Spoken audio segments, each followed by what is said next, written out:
Hello everyone, welcome to exam forum के आज इस वीडियो में हम 13 अक्टूबर 2019 से करंट अफेयर्स के क्वेश्चन डिस्कस करेंगे। और आज के इस वीडियो का जो पीडीएफ फाइल है आपको नीचे डिस्क्रिप्शन बॉक्स में मिल जाएगा, आप वहां से डाउनलोड कर सकते हैं। तो चलिए शुरू करते हैं आज का वीडियो। आज का पहला क्वेश्चन है, हाल ही में द डान पुरस्कार से किसे सम्मानित किया गया है? तो जो द डान पुरस्कार है ये दिया गया है एस ले बार्टी को, यानी कि इस क्वेश्चन का सही आंसर है ए। आप ये जो फोटो में देख रहे हैं ये हैं एस ले बार्टी, जो कि ऑस्ट्रेलिया देश की टेनिस प्लेयर हैं। इन्हीं को दिया गया है द डान पुरस्कार। द डान पुरस्कार का दूसरा नाम है sports Australia hall of fame. इसे ऑस्ट्रेलिया देश में स्पोर्ट्स के क्षेत्र में दिया जाने वाला सर्वोच्च नागरिक सम्मान भी कहा जाता है। तो अगर क्वेश्चन पूछा जाए कि sports Australia hall of fame या फिर ऑस्ट्रेलिया देश का स्पोर्ट्स के क्षेत्र में दिया जाने वाला सर्वोच्च नागरिक पुरस्कार किसे दिया गया है, तो उत्तर होगा एस ले बार्टी को। 2019 का जो फ्रेंच ओपन था वुमेन सिंगल का, इसको भी एस ले बार्टी ने इस साल जीत लिया है। वर्तमान में पूरी दुनिया में एस ले बार्टी की वुमेन्स टेनिस रैंकिंग है नंबर 1। तो इतने क्वेश्चन आपको यहाँ से याद रखना है। ऑस्ट्रेलिया की राजधानी है कैनबरा। ऑस्ट्रेलिया की मुद्रा का नाम है डॉलर। ऑस्ट्रेलिया देश के वर्तमान में प्राइम मिनिस्टर हैं स्कॉट मॉरिसन। जिस प्रकार से ऑस्ट्रेलिया देश में स्पोर्ट्स के क्षेत्र में दिया जाने वाला सर्वोच्च नागरिक पुरस्कार है द डान, जो कि दिया गया है एस ले बार्टी को, इसी प्रकार से भारत में स्पोर्ट्स के क्षेत्र में दिया जाने वाला सर्वोच्च पुरस्कार है राजीव गांधी खेल रत्न पुरस्कार। और इस साल राजीव गांधी खेल रत्न पुरस्कार जो है ये 2 लोगों को दिया गया। कौन कौन से लोग हैं? दीपा मलिक जो कि पैरालंपिक्स प्लेयर हैं, बजरंग पुनिया जो कि रेसलर हैं। तो ये 2 नाम भी आपको याद रखना है। अगला क्वेश्चन नंबर 2, हाल ही में विश्व प्रवासी पक्षी दिवस कब मनाया गया है? तो विश्व प्रवासी पक्षी दिवस, जिसको इंग्लिश में बोला जाता है वर्ल्ड मिग्रेटरी बर्ड डे, ये मनाया गया है 12 अक्टूबर को, यानी कि इस क्वेश्चन का सही आंसर है सी। अब आपको विश्व प्रवासी पक्षी दिवस 2019 का थीम भी याद रखना है। इसका थीम था protect birds be the solution to plastic pollution, जिसको हिंदी में बोला जाएगा पक्षियों की रक्षा करो, प्लास्टिक पॉल्यूशन का समाधान बनो। तो ये आपको थीम भी आपको याद रखना है, वर्ल्ड मिग्रेटरी बर्ड डे 2019, जिसको हिंदी में बोला जा रहा है विश्व प्रवासी पक्षी दिवस। इस दिवस को मनाने का उद्देश्य था प्रवासी पक्षियों से संबंधित जो मुद्दे हैं उनके बारे में चिंतन करना, तथा प्रवासी पक्षियों के जो आवास हैं और वैश्विक स्तर पर उनके द्वारा सामना किए जा रहे जो खतरे हैं उनके बारे में जागरूकता फैलाना। तो आपको याद रखना है विश्व प्रवासी पक्षी दिवस 2019 मनाया गया 12 अक्टूबर को, जिसका थीम था पक्षियों की रक्षा करो, प्लास्टिक पॉल्यूशन का समाधान बनो, protect birds be the solution to plastic pollution. ये जो दिवस है ये मनाया गया है यूनाइटेड नेशंस के द्वारा, जिसका मुख्यालय अमेरिका के न्यूयॉर्क शहर में, और यूनाइटेड नेशंस की स्थापना की गई थी 24 अक्टूबर 1945 को। वर्तमान में यूनाइटेड नेशंस के हेड हैं एंटोनियो गुटेरेस, जो कि पुर्तगाल देश से हैं। तो इतने क्वेश्चन आपको यहाँ से याद रखना है। इसके अलावा एक क्वेश्चन और आपको याद रखना है, भारत सरकार का लक्ष्य है कि भारत को प्लास्टिक मुक्त बनाना है, कब तक? 2022 तक। ये भी क्वेश्चन मोस्ट इंपॉर्टेंट आपको याद रखना है कि भारत सरकार का टारगेट है इंडिया को प्लास्टिक फ्री बनाना है 2022 तक। अगला क्वेश्चन नंबर 3, हाल ही में पहला भारत खेल शिखर सम्मेलन का आयोजन कहाँ किया गया है? तो भारत के पहले खेल शिखर सम्मेलन का आयोजन किया गया है भारत की राजधानी नई दिल्ली में, यानी कि इस क्वेश्चन का सही आंसर है बी।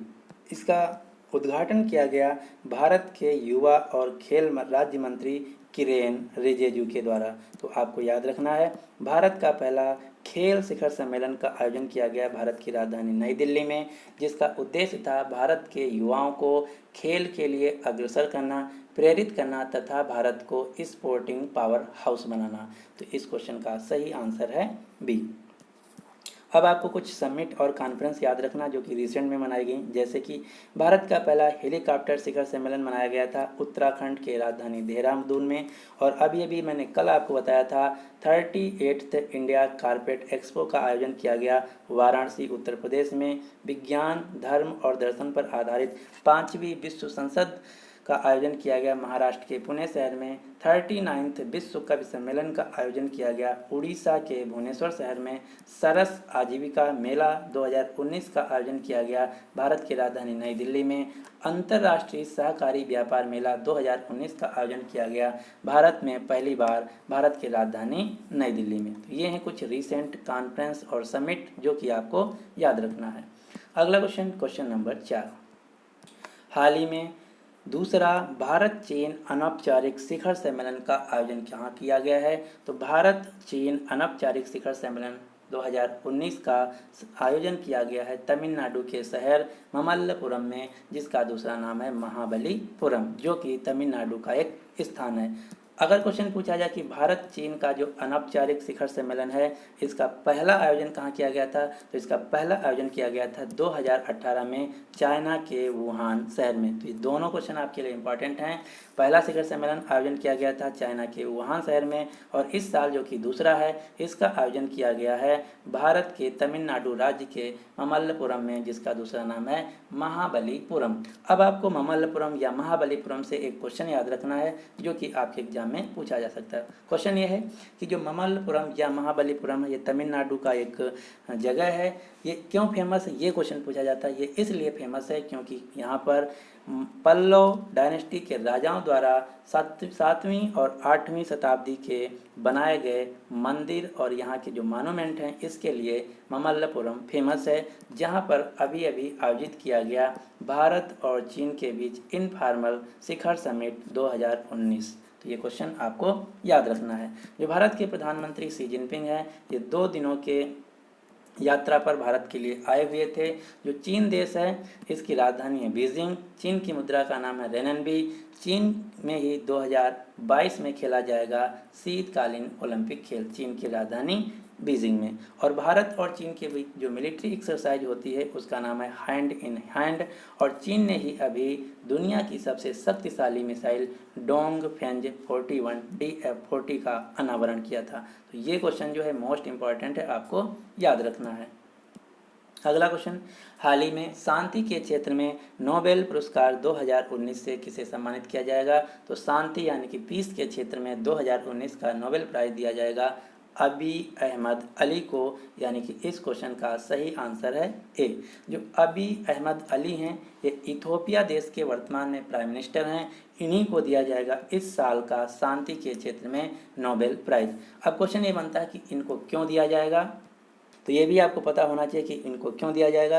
तो इनको जो 2019 का शांति के क्षेत्र में पुरस्कार ये इसलिए दिया जाएगा क्योंकि इन्होंने इनका जो पड़ोसी देश है जिसका नाम इरिट्रिया, इसके साथ इनका 2 दशकों यानी कि पिछले 20 साल से झगड़ा चल रहा था, उसी झगड़े को शांत किया है और उसका समाधान निकाला है। इसीलिए इनको 2019 का दिया जाएगा नोबेल प्राइज शांति के क्षेत्र में, जो कि इथोपिया देश के वर्तमान में प्राइम मिनिस्टर हैं।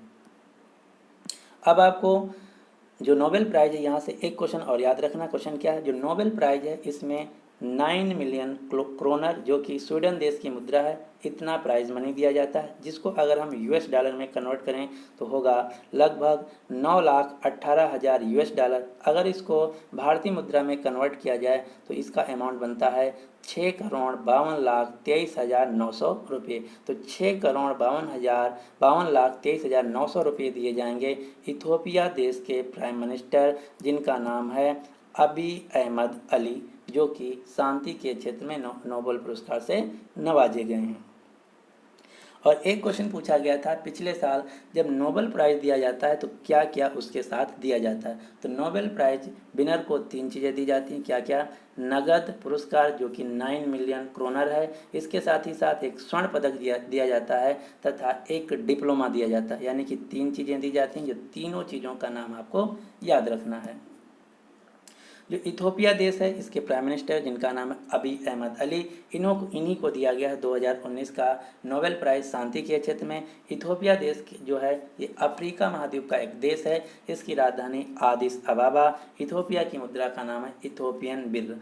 अब आपको इथोपिया देश से एक व्यक्ति का नाम याद रखना है। इनका नाम है टेड्रस आधानोम। टेड्रस आधानोम जो कि इथोपिया देश से हैं, ये वर्तमान में विश्व स्वास्थ्य संगठन के डायरेक्टर जनरल महानिदेशक हैं। इसके अलावा इथोपिया की राजधानी आदिस अबाबा में एक संस्था का मुख्यालय है जिसका नाम है अफ्रीकन यूनियन। जिस प्रकार से यूरोपियन यूनियन है उसी प्रकार से अफ्रीकन यूनियन है। इसका मुख्यालय है इथियोपिया की राजधानी आदिस अबाबा में, जिसके वर्तमान में चेयरपर्सन है अब्देल फतेह अल सीसी, जो कि इजिप्ट यानी कि मिस्र देश के प्रेसिडेंट हैं। अगला क्वेश्चन नंबर 6। हाल ही में स्वच्छता के लिए सरकारी अस्पतालों को कायाकल्प अवार्ड किसने प्रदान किया है? तो कायाकल्प अवार्ड जो कि सरकारी अस्पतालों को स्वच्छता के लिए दिया गया है, किसके द्वारा? डॉक्टर हर्षवर्धन के द्वारा, यानी कि इस क्वेश्चन का सही आंसर है बी। अभी अभी भारत के जो सरकारी अस्पताल हैं इनकी स्वच्छता रैंकिंग जारी की गई है, उसी में जो भारत का सबसे नंबर 1 अस्पताल आया है उसको दिया गया है कायाकल्प अवार्ड, जिसकी प्राइज मनी है 3 करोड़ रुपए। अब क्वेश्चन ये है कि भारत का सबसे साफ अस्पताल कौन है? तो इस रैंकिंग के अनुसार भारत का सबसे साफ साफ अस्पताल है बड़े अस्पतालों में एम्स दिल्ली। ये मैं आपको एक बार फिर से बोल रहा हूँ, क्या बोल रहा हूँ? बड़े अस्पतालों में, यानी कि जो भारत के सबसे बड़े अस्पताल हैं उनमें सबसे साफ शहर है एम्स दिल्ली। इसको ग्रुप ए और ग्रुप बी में डिवाइड किया गया है। तो ग्रुप ए में जो सबसे साफ अस्पताल है भारत का वो है एम्स दिल्ली। इसी को दिया गया है कायाकल्प अवार्ड, जिसकी प्राइज मनी है 3 करोड़ रुपया। किसके द्वारा? भारत के स्वास्थ्य मंत्री डॉक्टर हर्षवर्धन के द्वारा। अब आपको 2-3 क्वेश्चन और याद रखना, वो क्या है? भारत का सबसे साफ शहर है स्वच्छ सर्वेक्षण 2019 के अनुसार मध्य प्रदेश का इंदौर। भारत का सबसे साफ रेलवे स्टेशन है रेलवे स्वच्छता सर्वेक्षण 2019 के अनुसार जयपुर, जो कि राजस्थान राज्य की राजधानी है। और स्वच्छ आइकॉनिक प्लेस है, भारत का सबसे साफ आइकॉनिक प्लेस है वैष्णो देवी कटरा जम्मू कश्मीर। ये जो रिपोर्ट है ये जारी की गई है जल शक्ति मंत्रालय के द्वारा। तो इतने क्वेश्चन आपको यहाँ से याद रखना है। अगला क्वेश्चन, हाल ही में C40 जलवायु शिखर सम्मेलन का आयोजन कहाँ किया गया है? तो C40 जलवायु शिखर सम्मेलन का आयोजन किया गया है कोपेनहेगन शहर में, यानी कि इस क्वेश्चन का सही आंसर है ए। जो कोपेनहेगन शहर है ये डेनमार्क की राजधानी है। डेनमार्क जो देश है यूरोप महाद्वीप का देश है। इसके वर्तमान में प्राइम मिनिस्टर हैं मेटे फ्रेडरिक्सन और यहाँ की राजधानी कोपेनहेगन, और डेनमार्क की मुद्रा का नाम है डानिश क्रोना। अगला क्वेश्चन नंबर 8। हाल ही में the Forbes India rich list 2019 जारी की गई है। तो आपको बताना है the Forbes India rich list 2019 के अनुसार भारत के सबसे धनी व्यक्ति कौन है? तो इस लिस्ट के अनुसार भारत के सबसे धनी व्यक्ति हैं नंबर 1 पर मुकेश अंबानी, नंबर 2 पर अडानी ग्रुप के मालिक गौतम अडानी, नंबर 3 पे हैं हिंदुजा ब्रदर्स। तो ये रैंक आपको याद रखना, ये है पूरा चार्ट। अगर आप चाहते हैं तो याद कर सकते हैं, लेकिन आपको टॉप 3 तो याद ही होना चाहिए। नंबर 1 पर है मुकेश अंबानी, जिनकी नेट वर्थ है, नेट संपत्ति है $51.4 बिलियन। दूसरे नंबर पर है गौतम अडानी, जिनकी कुल संपत्ति है 15.7 बिलियन। तो ये हैं भारत के टॉप 5 सबसे अमीर व्यक्ति। जो मुकेश अंबानी हैं इनकी कंपनी का नाम है रिलायंस इंडस्ट्रीज। अब आपको याद रखना है कि इसी लिस्ट के अनुसार दुनिया के सबसे अमीर व्यक्ति कौन है? तो फोर्ब्स की वर्ल्ड रिच लिस्ट 2019 के अनुसार सबसे अमीर व्यक्ति हैं पूरी दुनिया में जेफ बेजोस, जो कि वर्तमान में अमेजन कंपनी के फाउंडर और CEO हैं। और इनकी टोटल जो नेट वर्थ है, नेट संपत्ति है $131 बिलियन। इसके अलावा दूसरे नंबर पर आए हैं बिल गेट्स, जो कि माइक्रोसॉफ्ट कंपनी के को फाउंडर हैं। तीसरे नंबर पर हैं वारेन बफेट, पूरी दुनिया में सबसे अमीर व्यक्ति, जो कि बर्कशायर हाथवे कंपनी के मालिक और CEO हैं। तो ये हैं टॉप 3 अमीर व्यक्ति पूरी दुनिया के। जो फोर्ब्स मैगजीन है ये अमेरिकन बिजनेस मैगजीन है। अगला क्वेश्चन नंबर 9। हाल ही में वोल्वो कार ने डिजिटल ट्रांसफॉर्मेशन सर्विस के लिए मुख्य आपूर्तिकर्ता के रूप में किस कंपनी को चुना है?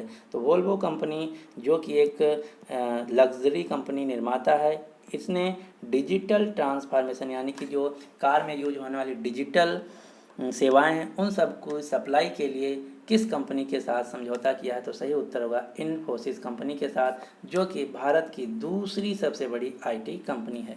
अब हम देख लेते हैं कि वोल्वो कार कहाँ की कंपनी है। तो वोल्वो कार, जो कि लग्जरी व्हीकल निर्माता कंपनी है, किस देश की? स्वीडन देश की, जिसका मुख्यालय है गोटेनबर्ग में। इन्फोसिस भारत की दूसरी सबसे बड़ी IT कंपनी है, जिसके CEO हैं सलिल पारिक। इन्फोसिस का मुख्यालय है बेंगलुरु कर्नाटक में। भारत की सबसे बड़ी आईटी कंपनी है टीसीएस, जिसका नाम है टाटा कंसल्टेंसी सर्विस। टीसीएस के वर्तमान में सीईओ हैं राजेश गोपीनाथन। इसका मुख्यालय है मुंबई, महाराष्ट्र में। अगला क्वेश्चन नंबर 10। हाल ही में रेटिंग एजेंसी मूडीज़ के अनुसार 2019-20 में भारत की विकास दर यानी कि जीडीपी ग्रोथ रेट कितनी होगी? तो मूडीज़ के अनुसार भारत की 2019-20 के लिए जीडीपी ग्रोथ रेट का अनुमान लगाया गया है 5.8%, यानी कि इस क्वेश्चन का सही आंसर है ए। इन्होंने पहले कहा था कि भारत की जो जीडीपी ग्रोथ रेट है 2019-20 में वो 6.2 होगी, लेकिन इन्होंने अभी फिर से इसको घटा के कर दिया है 5.8%, यानी कि इस क्वेश्चन का सही आंसर है ए।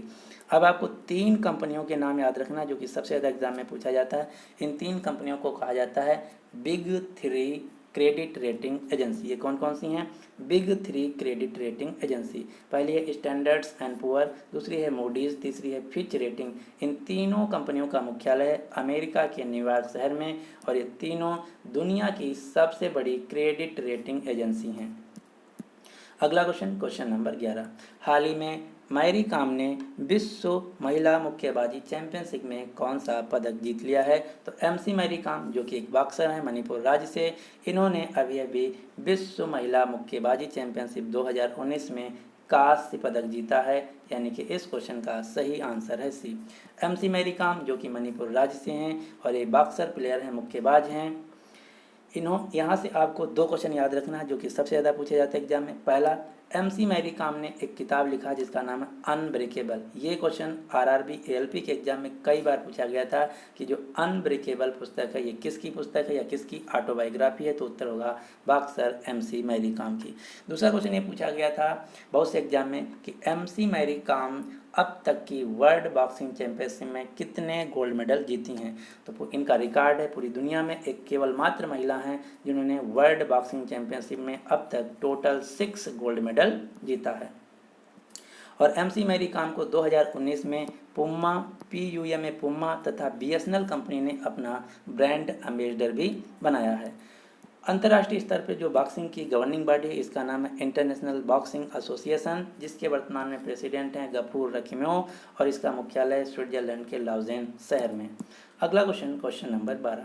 हाल ही में the order of the green crescent से किसे सम्मानित किया गया है? तो the order of the green crescent से सम्मानित किया गया है भारत के उपराष्ट्रपति एम वेंकैया नायडू जी को, यानी कि इस क्वेश्चन का सही आंसर है सी। अब इनको क्यों सम्मानित किया गया है और ये क्या है ये भी आपको पता होना चाहिए। तो जो भारत के उपराष्ट्रपति एम वेंकैया नायडू जी हैं ये 2 देशों की यात्रा पे गए हुए हैं, सायरा लियोन, दूसरा देश है कोमोरोस और सायरा लियोन के 2 देशों की यात्रा पे गए हुए हैं। तो कोमोरोस देश का जो सर्वोच्च नागरिक सम्मान है जिसका नाम है the order of the green crescent, इसी के द्वारा सम्मानित किया गया है भारत के उपराष्ट्रपति एम वेंकैया नायडू को। तो आपको याद रखना है the order of the green crescent जो कि कोमोरोस देश का सर्वोच्च नागरिक सम्मान है, ये दिया गया है भारत के उपराष्ट्रपति एम वेंकैया नायडू जी को। जो कोमोरोस देश है ये अफ्रीका महाद्वीप का देश है, इसकी राजधानी है मोरोनी और यहाँ की मुद्रा का नाम है कोमोरियन फ्रैंक, और यहाँ के वर्तमान में प्रेसिडेंट हैं अजाली असोनी। इन्हीं के द्वारा दिया गया है the order of the green crescent Bharat के उपराष्ट्रपति एम वेंकैया नायडू के जी के द्वारा। और जो दूसरा देश है जहाँ पे एम वेंकैया नायडू जी जाएंगे उस देश का नाम है सायरा लियोन। ये भी अफ्रीका महाद्वीप का देश है, इसकी राजधानी है फ्री टाउन और सायरा लियोन की मुद्रा का नाम है लियोनी, और यहाँ के वर्तमान में प्रेसिडेंट हैं जूलियस माडा बायो। तो ये 2 देश आपको याद रखना है, सायरा लियोन और कोमोरोस, जहाँ पर भारत के उपराष्ट्रपति एम वेंकैया नायडू जी गए हुए हैं। अब आपको कुछ पुरस्कार याद रखना है जो कि भारत के नेताओं को दिए गए 2019 में। कौन कौन से? पहला है जायद मेडल जो कि यूएई देश का सर्वोच्च नागरिक सम्मान है। दूसरा है order of the Saint Andrew जो कि रूस का सर्वोच्च नागरिक सम्मान है। तीसरा है निशान इजुद्दीन जो कि मालदीव देश का सर्वोच्च नागरिक सम्मान है। ये तीनों अवार्ड दिए गए भारत के प्रधानमंत्री नरेंद्र मोदी को। अगला है अवार्ड जिसका नाम है order of the Asiatic eagle जो कि मेक्सिको देश का विदेशियों को दिया जाने वाला सर्वोच्च नागरिक सम्मान है। ये दिया गया इस साल भारत के पूर्व उपराष्ट्रपति प्रतिभा देवी पाटिल को। तो ये इतने अवार्ड आपको याद रखना है। तो ये था आज का करंट अफेयर्स का क्वेश्चन। अब जो मैंने कल क्वेश्चन पूछा था, क्वेश्चन क्या था कि विश्व प्रतिस्पर्धा सूचकांक ग्लोबल कॉम्पिटिटिवनेस इंडेक्स 2019 में कौन सा देश शीर्ष पे रहा? तो इसका सही आंसर था सिंगापुर और इसमें भारत की रैंक आई है 68। सभी लोगों ने आंसर दिया था, करीब करीब 70 लोगों ने इसका आंसर दिया था और सभी लोगों ने सही आंसर दिया था। और एक बार मैं फिर से बताता हूँ, आप जब आंसर दिया करें तो उसके साथ जो रिलेटेड इन्फॉर्मेशन है वो ज़रूर मेंशन किया करें।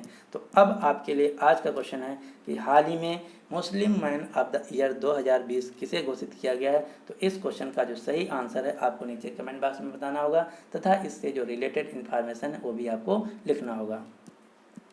तो ये था आज का कंप्लीट करंट अफेयर्स का वीडियो। तो आपको वीडियो कैसे लगा जरूर आप हमको कमेंट बॉक्स में बताइए। अगर आपको वीडियो अच्छा लगता है तो प्लीज़ इस वीडियो को लाइक कीजिए तथा अपने सभी दोस्तों के साथ शेयर कीजिए जो किसी भी एग्जाम की तैयारी कर रहे हैं। अगर अभी तक हमारा चैनल एग्जाम फॉरम अकेडमी को आप सब्सक्राइब नहीं किए तो इसको सब्सक्राइब करके नोटिफिकेशन बेल को ऑन रखिएगा, जिससे कि आपको हर वीडियो की अपडेट मिलती रहे। So finally thanks for watching and good luck for exam.